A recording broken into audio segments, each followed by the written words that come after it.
Hey, next on the T Nation, welcome into part 2 of this week's show featuring PGA Master Professional John Hughes and journalist and author Ward Clayton.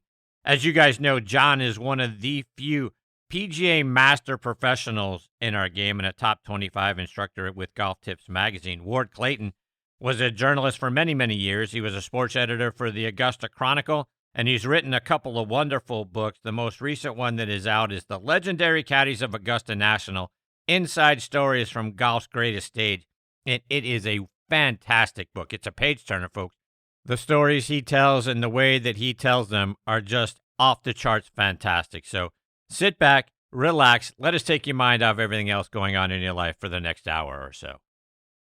Before we get started, I want to remind you about our friends over at 2 Under.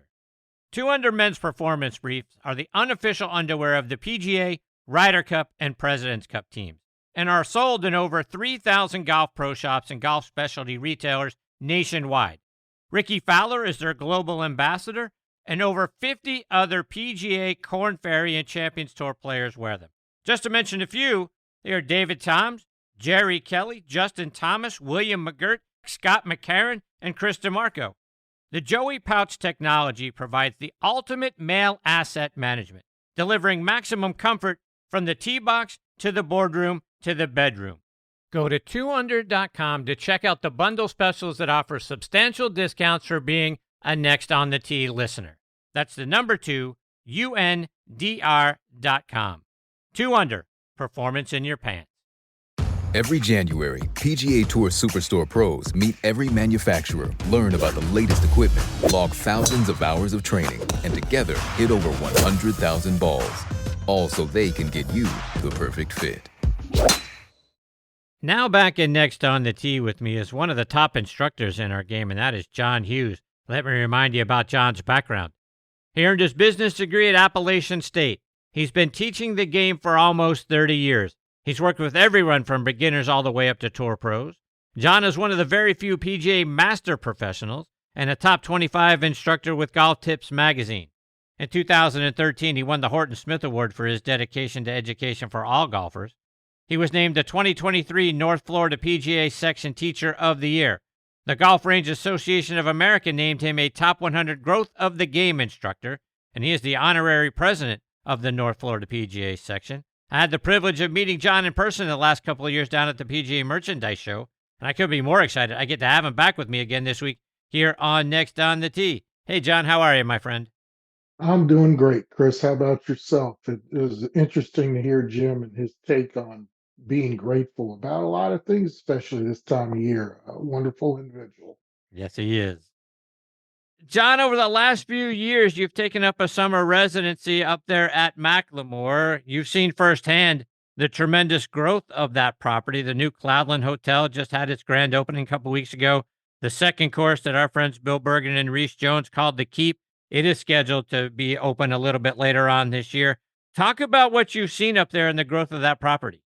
It is amazing to watch, amazing to experience. The first time I ever stepped foot on property was almost 2 years ago for a brief 10-day stay where I brought some clients up and they loved it. My wife loved it. I loved it. And had to find a way to stay up here one way or the other. And our good friend Charlie Reimers made that happen. Uh, Beginning May 1, now the director of instruction seasonally here at McLemore. A wonderful opportunity to help the growth and continue it on its fast pace to being one of the best, if not the best, private resort in the country. It's just amazing to watch. The people up here are fantastic to work with and for, and it should be a really exciting 2024 for us all.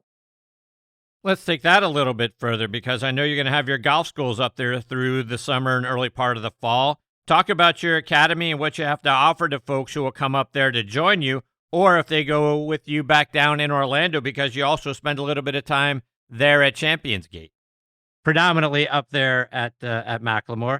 Talk about your golf academy and what you offer to folks when they come up there to take part of your golf schools. Well, we're working through a lot of that right now. I can start with the general public, the traditional vacation golf schools, whether it's 1-to-1, 2-to-1, or a group. We've got several group programs scheduled throughout the time I'm here, whether I'm coaching it or someone on staff is coaching those. Hoping to get some events surrounding their singer-songwriter series done as well. Currently working on some what I'm going to call resort programming, some traditional things that you'd see at a great golf resort like McLemore. Should have that posted here shortly. And of course, there's a membership here. They're very active, and we're trying to come up with some programs that not only they can be exclusively part of, but as spots are available, we can offer to the general public and have them feel like they're a member for a day as well. John, when people come out to those instructional camps, when you first start to meet with them in the introduction in the early part of that, what that camp is, what do people tell you most often is the problem with their game? One word, consistency, but I wish they really understood what it meant. They come to us much more consistent than they realize. And because it's all new to them after 2, 3, however many days they're here, they're probably a little bit more inconsistent when it comes to their skills. What I see and what I really harp on with everybody is what are you doing consistently before you make a swing? And that's typically what's inconsistent. Um, the way people are looking at social media and videos and all the traditional media outlets for golf we're customized, we're culturalized, I should say, to be thinking about your swing. But what you have to remember is you're only going to swing the way you're set up. And when that is very inconsistent, that leads to your inconsistency. So once they embrace that ideal and once they take it and run with it, normally they can see some improvement right away. The real key after that is sustainability, whether they're doing something virtual with me or the other staff members or coming back for follow-ups. The bottom line, if you want to be consistent, make sure you're working on how you're setting yourself up, how you're making decisions to do that. It's all about consistently setting up and making a decision. So, John, you send out a wonderful newsletter to your email subscribers with some great lessons and tips. And we talk a lot about the power of positivity on this show. And in one of your newsletters last month, you talked about being more positive about your game and being positive about what your goals are. Talk about why that's important. That is just super important. There's so many people that dig holes for themselves with their negativity and what they can't do. And what you forget about is your brain is told to do things, not necessarily not to do things. And a great example to the general golfing public was when was the last time you told yourself, don't hit it in the water with a forced carry, and you ended up doing it. The more positive you're thinking, the more due directive your intentions are, the better off you are just long term, not only with golf, but with everything in life. And when I have somebody who's labeling things negatively, the first order of business is let's get them thinking about what they can do and what they do well and build upon that. That's a basic structure of human life. And when you put it to use with golf, it's a hard game. Well, all we're trying to do is simplify it, and by making it a little bit more positive, that in itself is simplification because when you're positive, you're thinking about smaller things. You're not thinking about complicated things. You're thinking about what's in front of you right now and what you're appreciative of right now and how to use what your strengths are and not necessarily dwell on weaknesses. It's super, super important and probably something that keeps me in business a long time, as well as some of my friends. We do tend to see all of the trouble out on the golf course, and we start to say to ourselves, "Well, boy, there's a pond over there. I hope I don't hit it in the pond or out of bounds right, and trees on the left." And we start to think about all the things we don't want the golf ball to do instead of the one thing we do want it to do. How do you go about changing our perspective or our view so we stop focusing on the thing we don't want to have happen and really focus on what we do want to have happen?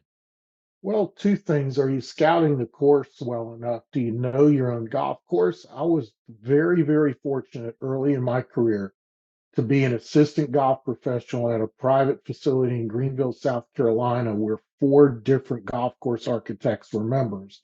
And they would sit down once a quarter, once every 4 months, and have lunch. And occasionally they'd invite me into lunch and I just picked their brain. It was an amazing education to understand and listen to four really good golf course architects. And what I learned from that was looking at the course backwards. When you look from the tee box to the green, you're supposed to be invoked with fear. You're supposed to see things that you want to avoid. And it's part of being a great golf course architect. That same information Bill Bergen and Reese Jones has provided me over the past several years being associated with McLemore and formerly of Falcons Fire. We've had some great discussions about that. If you can look forward and document sort of like your eyes or a digital camera, what you see in front of you, and then compare that to what you see looking from the green backwards. What disappears from that first photo, you should never, ever be concerned about. It's not part of the strategy to avoid. It's what you see looking backwards is what you should be targeting. So that leads to number two. What are your targets? What are you aiming for? I played with a older gentleman years ago at the country club of Charleston who happened to play a pro-am with Hogan, and Hogan had never played the course before. They started on number 12, a dog leg, slightly down a hill, believe it or not, in Charleston to the right with some pine trees outlining the fairway. And Hogan asked where he should play his shot. He'd never played it. And the gentleman said to the five pine trees. Hogan turns around and says, which tree? And the guy was flabbergasted. So he said, the middle one. And Hogan retorted, where on that middle tree? I mean, that's how focused the greats of the world are on small targets. Aim small, miss small. And it's a very simple lesson for all golfers to understand, but you have to understand where those targets are and understanding the golf course that you're playing and the features that truly are in play and picking targets that don't necessarily avoid them so much as the targets you're going to hit just makes the game that much more manageable and yourself more manageable in turn. John, as I expressed to you over email, one of my goals this year is to make more putts in the 4 to 6 foot range. I know those are the ones that I should make, so I tend to get stressed out standing over top of them because I should make it, and I put that pressure on myself. And then I start to think, well, what happens if I don't make it? And everything sort of goes south from there. In your February newsletter, you talked about how to own putts inside of 5 feet. So, what are some of the things I and we should be able to do with those kind of putts and of that length so that we're making the vast majority of First and foremost is avoid them. That's them? you got to avoid those if you've got the yips with them. The real key with that, most 4 and 5 and 6 footers, particularly when you hit a green in regulation, can lead to a three putt. And that's what I mean by avoiding them. Are you practicing the distances that you typically have when you hit a green? If you're 25 feet away and you're never practicing a 25 footer, then I encourage you to do that because that's what's going to allow you to be 2 and 3 feet away and have that tap in. But when faced with that 4 and 5 footer, are you practicing those from all angles? Number one. Number two, is the face of your putter aimed in the direction that the ball needs to start on? And do you control your distance well enough to reach the apex of that break to allow the ball to gently fall in the hole? So many times I see people ram these things in when you really hit a pace with a lot of pace. When you hit a putt with a lot of pace, it actually makes the hole smaller. So you run the risk of if you can't hit a straight putt to begin with, and you're trying to ram it in the back of the cup from 5 feet, you could have another 5 footer coming back. I think you've got to control your distances first and eliminate them, get the tap ins going first, and then gradually move backwards 3 feet, 4 feet, 5 feet around the world drill. I've done some videos about that drill. It's a fantastic drill to work under pressure, not just to hit them consistently over and over and over again, but work yourself around the hole and put some pressure on yourself that you're going to make 8 out of 8 or 6 out of 6 or 10 out of 10 before I move backwards. The real key is practicing these putts under pressure, and that's a fantastic drill to do so. But realize all putts are straight, and it requires that your face is aimed to where you want the ball to start, regardless of whether it's a 4 footer or a 40 footer. If you take all that into consideration, allow yourself some patience, hear the ball go in the hole, not so anxious to look up for it. You can make more of those and significantly reduce your score immediately. People just don't realize the math it can be. John, one of the toughest chip shots that we face is when the ball is on hard pan grass, whether it's tightly mowed or an area where there just isn't any grass at all. We tend to either chunk that shot or scull it across the green. What are some keys to hitting that shot successfully? Yeah, that's one of the videos I've recently put out. Thanks for asking the question, Chris. It's really simple. You've got to have the club contact the ball on the ground simultaneously, and that takes a really good setup position, typically ball middle to slightly back of middle in your stance. You're looking to find the correct bounce, not necessarily the correct loft of the club. Bounce is significant. Too much bounce is going to make the club bounce into the ball and scull it. In turn, you may start flipping it. You may start trying to lift the ball in the air, and that's not going to be good as well. The other thing to remember is coming in steep with that type of shot doesn't necessarily make for good ball club contact. You want to try to just do what you normally do and have the ball in a position where the club meets the ball at the same time it hits the ground, and trust that how much you brought the club back is going to determine how far that ball goes forward. The worst thing you can do is bring it all the way back behind you and try to slow it down on the way there. You're best off just accelerating. That acceleration will create spin, more so off a hard hand lie than it would a fluffy lie, believe it or not. And it's a matter of going out and practicing from absolutely bare spots to divots to cement cart paths. It doesn't really matter what that hard pan is. If you go out and try it a couple of times, experiment with your setup, a lot of things can happen positively when you're faced with that shot in the future. You do such a great job publishing new video tips on your YouTube channel, which everyone should go out and subscribe to. You can go on YouTube at youtube.com/at John Hughes Golf. Another thing that plagues a lot of us are first tee jitters. How can we overcome those? It's about being calm and realizing that if you're nervous, you care. You're not nervous because you don't care. You actually do care, but you may be caring too much. A really quick story with this: there was a long time ago, we had a one person come to a golf school, a one-to-one golf school that I did. That was his biggest problem was going to the member guest and the club championship, and his club actually had a gallery around the first hole, and every year he'd end up hitting somebody in that gallery. So working on tee shots and what have you from a physical skill standpoint of view, we got that accomplished, and we went out to play the golf course for 9 holes of on course one day. And little did he know that we gathered everybody in the club, everybody in the restaurant, the maintenance staff, the outside staff, and we put a throng of people around the first hole. And immediately the jitters were there again. We just had to work through what his routine was. The breathing mechanism, the breathing techniques that help calm your nerves, reoxygenize your body, being able to pick that one target that your eyes migrate to and can stay focused upon, and then having a cadence in your mind that just makes you feel relaxed. For me, years ago, it was the theme song of Mr. Rogers' Neighborhood that kept me calm. I could hum it to myself, and if I was too nervous, I could feel the humming or the noise in my head getting very high pitched and tight, and that was a red flag. I needed to step backwards and start it all over again. These are just some things that you can do to get over the first tee jitters, but realize that everybody on that tee has them. You're not on that cruise ship all by yourself.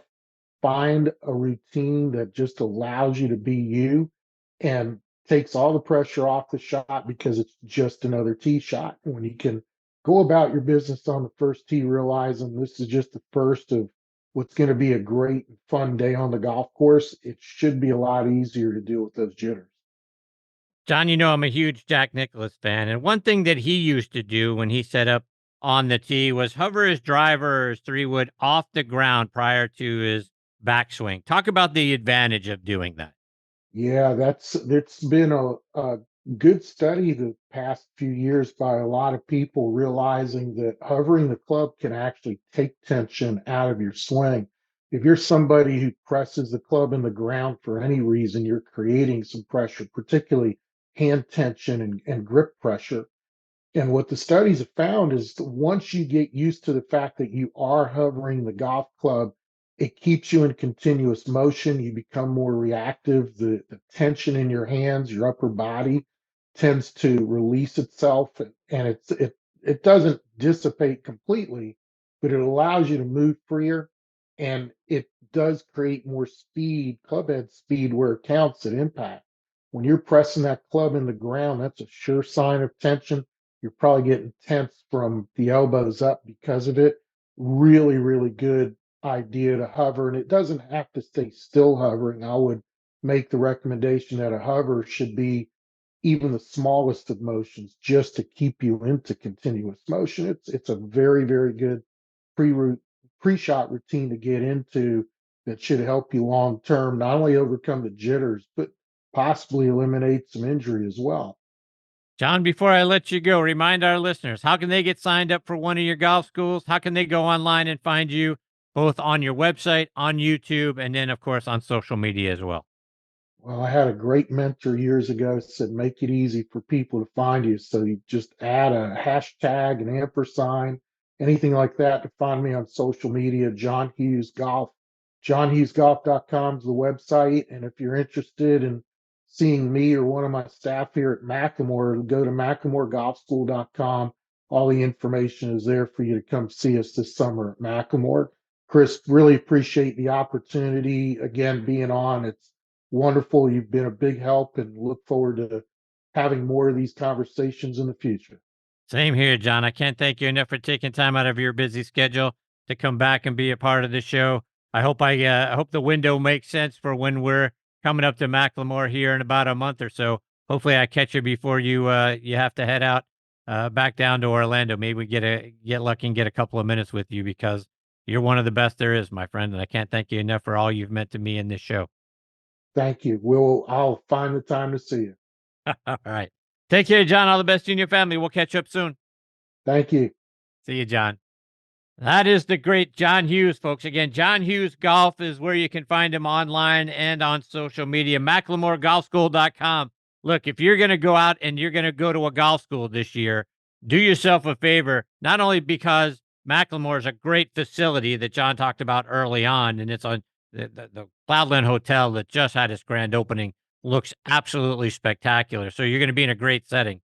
But John is one of the great teachers. There's a reason why he's in the top 25. There's a reason why he's a PGA Master Professional, which very few people are. So you're going to get the very best. You're going to have the best location, a great practice facility, and the top teacher that you're going to have out there anywhere. So do yourself a favor, package all that together and go see John this summer up at McLemore. If you can't see him there, then you can send videos to him. He also does video lessons as well, so you can find him and send your videos to him, whether it's on V1 or just directly to him. So John is a wonderful human being. It's been great to get to know him over the last few years, and then it was an honor to get to spend time with him at the PGA Merchandise Show the last couple of years. So looking forward to getting him back on the show again. We'll try again here over the next couple of months. I'd love to make John one of the regulars that you get to see. Okay, coming up in the final segment of this week's show is going to be Ward Clayton. Ward is a wonderful journalist and an author. Before I bring him into the show, let's talk about our friends over at Squares Golf. And folks, do you sway and you're off balance in your golf swing? You know what? It could be your shoes. A golf shoe needs structure to provide stability and reduce sway. How can you tell if your shoes lack structure and are hurting your game? If you can hold your shoes by the toe and heel and twist it, toss it. Squares was designed for the perfect balance of structure and comfort. Isn't it time you tried Squares? Try the new Speedbolt at squares.com. That's SQAIRZ.com. Frustrated with your golf game? Imagine playing with total confidence. Join me, LPGA Pro and golf mindset expert Debbie O'Connell, for my Conquer Your Golf Mind Challenge. Bill cuts 6 strokes, and Lori is club champion. What's your goal? Click the link or text NEXT to 727-339-0106. Use code NEXT for $20 off. Your tee time for transformation is now. Will you take the shot? All right, now making his next on the tee debut with me is Ward Clayton. Let me give you some background on Ward. He earned his degree in journalism at the University of North Carolina. He's been a sports writer for publications like the Durham Morning Herald. He's been the sports editor for the Augusta Chronicle and director of editorial services for the PGA Tour. For the last 13 and a half years, he's been an editorial director for Augusta National and their digital presence on Masters.com. In 2004, he wrote a book titled Men on the Bag, the Caddies of Augusta National. He's recently come out with an updated version of that book, which is titled The Legendary Caddies of Augusta National, Inside Stories from Golf's Greatest Stage. And I couldn't be more excited. I get to have him with me this week here on Next on the Tee. Hey, Ward, thanks for coming on the show. Chris, thanks for having me. I hope everything's going all right with you. Absolutely fantastic. Thank you. So, Ward, before we get into your books, I want to go back to the beginning for you. I want to talk about what it was like for you growing up in Durham, North Carolina, down the street from Hillendale Golf Course, which is a Donald Ross and Perry Maxwell design and one of the most affordable places to go play anywhere in the country right now. Talk about what it was like for you growing up there. Chris, we're all a product of our environment. I grew up 6 blocks from Hillendale, which is a municipal golf course. And in the other direction, in 2 miles, was Cameron Indoor Stadium, where Duke University is, where they play basketball.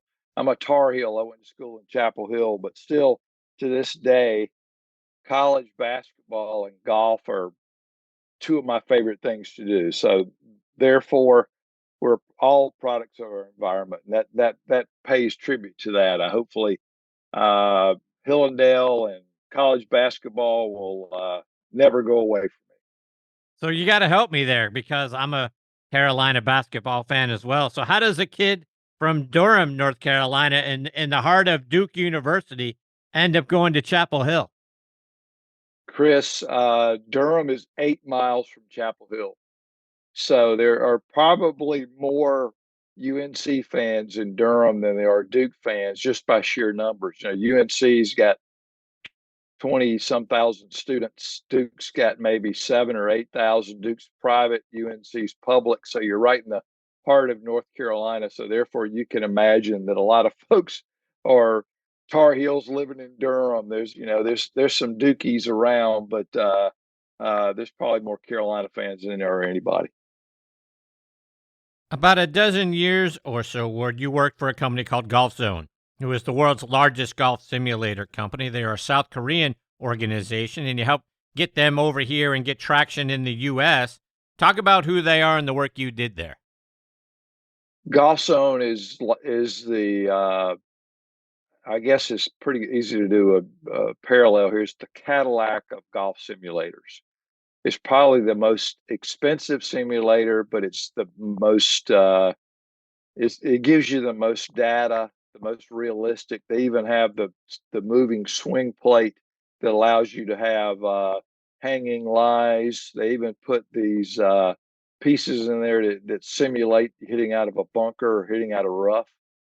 So I think it's the most realistic that you can get. It's the most expensive, but then again, if you're looking for a realistic way to play indoor golf, then I think Golf Zone is probably the one you want to use. And a lot of LPGA players who are from South Korea learned how to play golf when hitting balls on a simulator, because particularly if they're from Seoul, there's not a lot of golf in Seoul. It's so crowded, and it's a long way to the suburbs to play on a real golf course. So they go to these little cafes, which are like Starbucks in the States.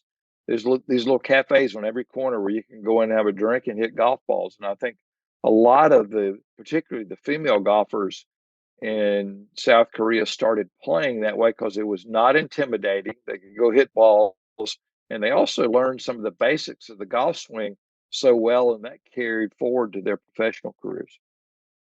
Around the same time, you started doing some contract work for Augusta National and their web presence. How'd you get started over with the folks there at the National? Chris, I was a sports editor at the Augusta Chronicle from 91 until 2000. So that's where my knowledge of Augusta and all things the Masters came to being. And when I left the PGA Tour in 2010, I was in the communications department there. It was a natural to for to work with them every year during the Masters, especially on the digital side with Masters.com. So that was a pretty easy transition. And I'll toot my own horn a little bit. This year, the Masters, that was the 40th consecutive year I've been to the Masters. So it's quite an experience every spring to go to that place. So you got to let me live a little vicariously through you because I'm a huge fan of the Masters and Augusta National.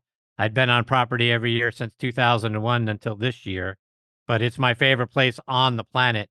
So, what are some of the cool perks that you got to be a part of during all the time that you were doing work for Augusta National? How many times you played the course?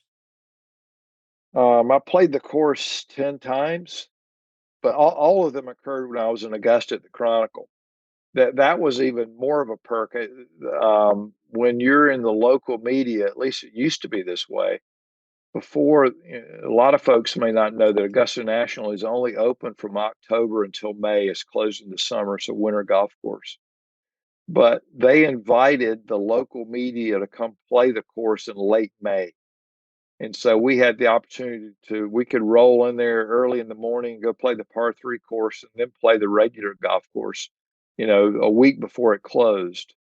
So that was a real cool experience. As far as with masters.com, I think it's just been able to see sort of behind the scenes around the property and go in the clubhouse, go into some various buildings like the Jones Cabin and stuff like that, and sort of see some historic places. That's a cool experience and a perk into itself. So let's talk about the latest book, The Legendary Caddies of Augusta National Inside Stories from Golf's Greatest Stage. Tell everybody, who is Stovepipe, Burnt Biscuit, Skillet, Skinny, Iron Man, and Marble Eye? Everybody's got a nickname, Chris. I suspect that you probably had a nickname as a kid, even though you may not want to reveal it to your listeners. Um, you know, everybody's got a nickname, whether in golf or not. So a lot of these caddies got nicknames, and that's what intrigued me. That's what sort of bubbled to the surface for me.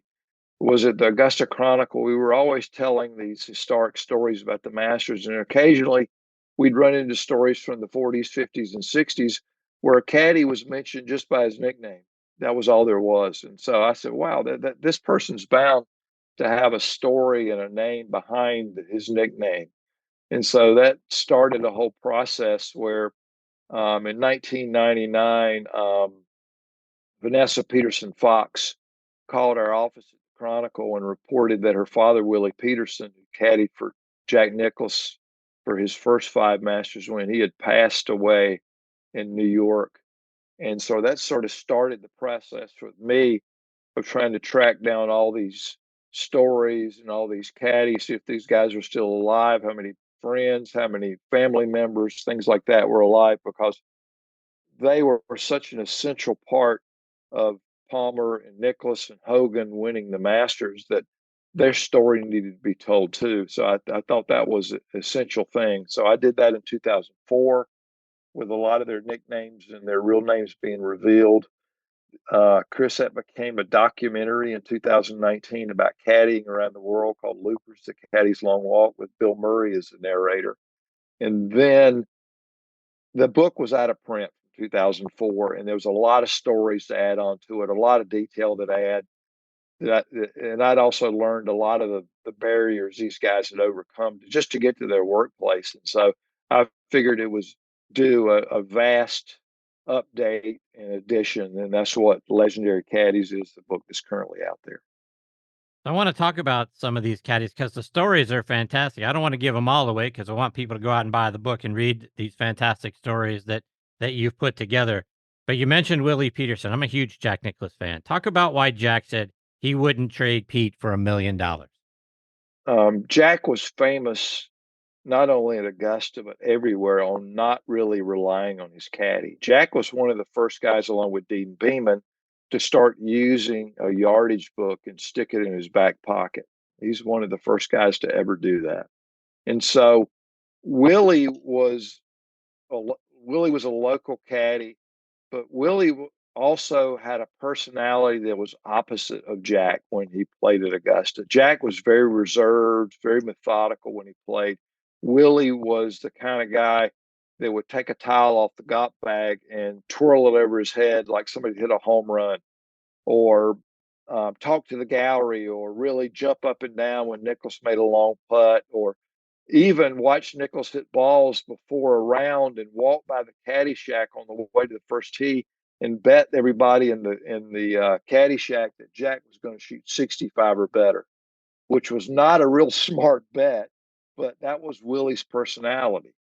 He was the kind of person that kept Jack loose, kept him in the game, that kind of stuff. So he was very much the psychological edge that Jack needed. So Willie, um, as I said earlier, in 1999 he passed away, but he was definitely the epitome of somebody that's going to get somebody motivated, make them laugh, things like that going around. I think a lot of caddies serve that purpose. Willie Frank Petit, otherwise known as Cemetery, was President Eisenhower's caddy. Talk about what his original nickname was and how he got from his original nickname to what Ike changed it to. Willie Petit was a drummer in a jazz band in downtown Augusta. So he would caddy during the day, and at night he'd go play in the jazz band. His original nickname was Dead Man. President Eisenhower thought that was a little too blunt, so he changed the name to Cemetery. The way he got his nickname is pretty humorous unto itself. He was playing one night at his jazz band, and months before he had befriended this young lady, and she wanted to get really serious with him, and he didn't care to do that. So he broke off the relationship. Well, she got some of her friends one night to meet her down at the club where he's playing. And when he came out back at about 1 o'clock in the morning, they jumped him with knives and cut him up and injured him pretty badly. An ambulance took him to the local hospital. The doctors working on him and evidently gave him too much ether, and they thought he had passed away and sent him to the morgue. And lo and behold, he's in the morgue, and the mortician's doing his work late at night or early in the morning, and Cemetery wakes up and scares the mortician half to death. The story gets out, and lo and behold, he gets the nickname Dead Man and then Cemetery. So he quote never lived that down, I guess you could say. It's a turn of phrase there. So he was quite the character, much like Willie Peters. Gene Sarazen's caddy was nicknamed Stovepipe. Talk about how he got that nickname. When Sarazen won the Masters, the caddies did not have the patented jumpsuits. They dressed very much like somebody who was a farmer, or just the usual dress of the day. They may have had a number pinned on their back so that fans could identify who the player and caddy was, but that was inexact. It wasn't as much of a situation then. Stovepipe wore a hat much like Abraham Lincoln made famous, one of these tall, thin hats. It looked like a stovepipe, and that's how he got the nickname, just by wearing that hat. There's one picture in Gene Sarazen's book, 30 Years of Championship Golf, and it's very grainy, and it shows Sarazen, who's all of 5'5", standing beside Stovepipe, and Stovepipe is maybe 6'1", and he's wearing this hat, and it looks like he's about 6'4". So he's towering over Gene Sarazen. But supposedly, when Sarazen was going to go for the green in 2 on 15 that year, 1935, Stovepipe was also a minister, and he discouraged him from going for the green. He wanted to try to protect his place in the field and make as much money as possible. He didn't want him to make bogey in the hole, and lo and behold, he made double eagle and then went on to win the tournament. So Stovepipe was just simply because that's the hat that the guy wore. Carl Jackson is a guy we all know as Ben Crenshaw's longtime caddy. His nickname was Skillet because he played baseball there in the city of Augusta. He was a pitcher. Said he couldn't break an egg when he threw it. He just threw junk. I think that's a great story. Yeah, Carl is probably the shining example of how these caddies could come from very difficult circumstances into becoming quite the person. Carl's now 77 years old. He had to quit school at age 12 to go caddy because he had a number of brothers and sisters and he needed to go make some money to support the family. And lo and behold, he befriended Crenshaw. He befriended Jack Stevens, who was one of the richest men in the country, and also became the chairman of Augusta National. Carl worked in his business in Arkansas for decades. Carl had six children, all of them who earned college degrees when Carl dropped out when he was age 12. So Carl, and there's a documentary which debuted privately during Masters Week called Rise Above, which is the Carl Jackson story, which was very honest. It was very emotional, telling the story of where Carl came from and how he got to the point where he is now, which was all attributes to Carl for doing what he did, and all the praise can go. As a matter of fact, Chris Bones Mackay, who caddied for Mickelson and used to caddy for Justin Thomas, calls the caddy facility at Augusta. He said it ought to be called the Carl Jackson House, just because of the legacy that Carl has. That's fantastic. You mentioned that they didn't always wear the white jumpsuit that we see them wear nowadays. Talk about where that came from. Chris, there's a uniform shop in downtown Augusta called International Uniform, and it's run by a gentleman named Fred Daitch, Daitch. And Fred's family immigrated to the United States 100 years before, a Jewish family, and settled in Augusta. And his grandfather and his father used to make uniforms and had jeans and all these kind of things in downtown Augusta. And they made raincoats for the Masters in the 40s and into the 50s. And they would send a trailer full of raincoats that was sealed to Augusta National, hoping that it was going to rain. And the reason they hoped it was going to rain, that if Augusta National broke the seal on that trailer and got out a raincoat, they had to buy the entire trailer full of raincoats.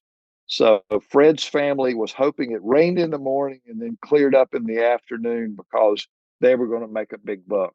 And lo and behold, he started making the caddy suit, and that took off. And not only did the caddy suit take off for him, but if you go to his business in downtown Augusta, they have all these caddy bibs for all these clubs around the country that have caddy programs. They don't supply the uniforms for the Augusta National any longer, but they have developed this burgeoning business, which is really quite spectacular. And I think that the caddy suits are the parallel to the green jacket. You know, the player gets the green jacket, the caddy gets the white jumpsuit, which Carl Jackson calls the tuxedo of caddy uniforms. But the cool thing to me, Chris, is the green jacket goes away with the champion. Like Scotty Scheffler's going to take, he's got his green jacket at home now. He's got to bring it back next year. Ted Scott can keep that jumpsuit, which he orders from Augusta National, forever. He doesn't have to bring it back. Is that right? I didn't know that. Yeah. Yeah. He has to write a letter to the club, be formal about it, say, hey, and they'll get him one and ship it to him, and he can just keep it. Wow. So, yeah. Well, Ward, the book is endlessly fascinating. Let our listeners know, how can they go out and get a copy of it and then follow all the great things that you're doing, whether they're doing it online or they're doing it on social media? Chris, we're so programmed these days to ordering things to deliver to our front door.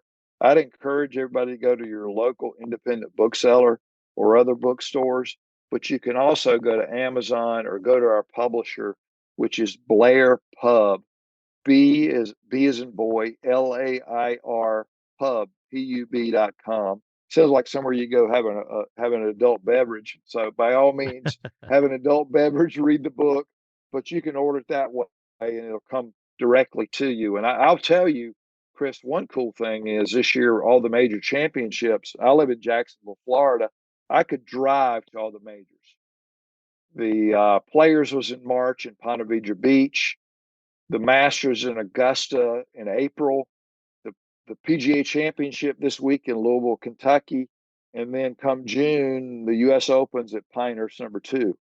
So if you live in the South, you could just get in your car and go to these events. I think it's a pretty unusual year for major championships. So that's got me pumped for the major championship golf this year. I agree.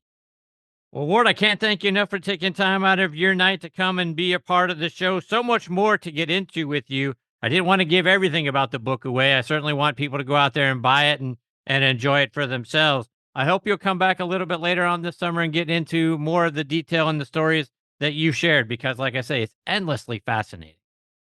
By all means, we'll do it. And I'll come back and I'll add that Southern accent to your show. That'd be awesome. Indeed. Ward, take care, my friend. All the best to you and your family. Right. We'll catch up soon. Thank you, sir. Thanks, Chris. Take care. You too. Thank you, Ward. That is Ward Clayton. Again, the book is called The Legendary Caddies of Augusta National, Inside Stories from Golf's Greatest Stage. I mean, you guys know what a huge fan of the Masters and Augusta National I am. As I've said to my wife many times, when I die, it's her responsibility to get some of my ashes and put it there at Augusta National, because it's absolutely always been my favorite place on the planet. And then when you go back and you read these historical stories about these wonderful caddies, and to Ward's point, you get to learn, first of all, Stovepipe, Burnt Biscuit, Skillet, Skinny, Iron Man, Marble Eye, just a few of the caddies and their nicknames. But then you get to learn the stories behind how those nicknames came about and what their lives were like. And it is just, I'm not the world's greatest reader, but when I picked up this book and started to read the stories behind it, it becomes a page turner. I mean, you can't put it down.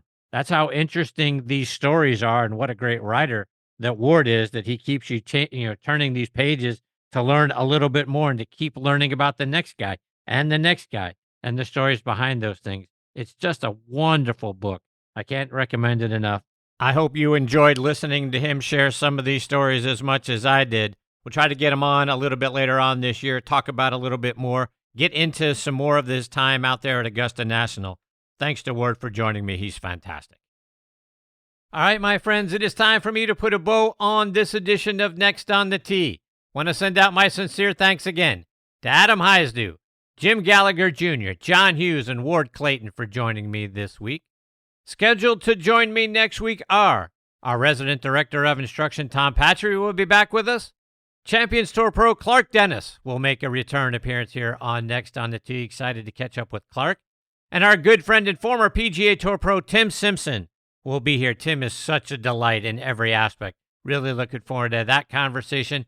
And then we're going to round things out with high school golf coach and military veteran Tim Gastel. Tim has been a wonderful follow at Coach G out there on Twitter or X, whatever we call it. Go out there and follow him. What a wonderful guy he is. So really looking forward to having him as part of the show next week as well. So it's going to be a lot of fun. I hope you'll come back and be a part of it with us. Quick reminder for you, you can find the show available as a podcast just about anywhere you get your podcast content. But in particular, we're out there on the Pittsburgh Tribune review site. Just go to triblive.com and click on sports, and you're going to find right there on the homepage of the sports section the latest edition of the show available for you right there. And then click on sports and then podcast, and you're going to be able to find any one of our episodes from this year available for you there as well. You can also find the show available on Good Pods, Apple Podcasts, Spotify, Amazon Music, Audio Boom, Player.fm. Again, all over the net. Whatever you have for your favorite podcast site, we're probably on that one too. And as always, my thanks to the folks over at Good Pods for making this show one of the recommended podcasts. So please download their free app and stream your favorite podcast right there on your favorite device. But as always, most of all, my sincere thanks go out to all of you for being the greatest supporters in the history of podcasts. I can't tell you how much I appreciate each and every one of you. Until next week, hit 'em straight, my friends.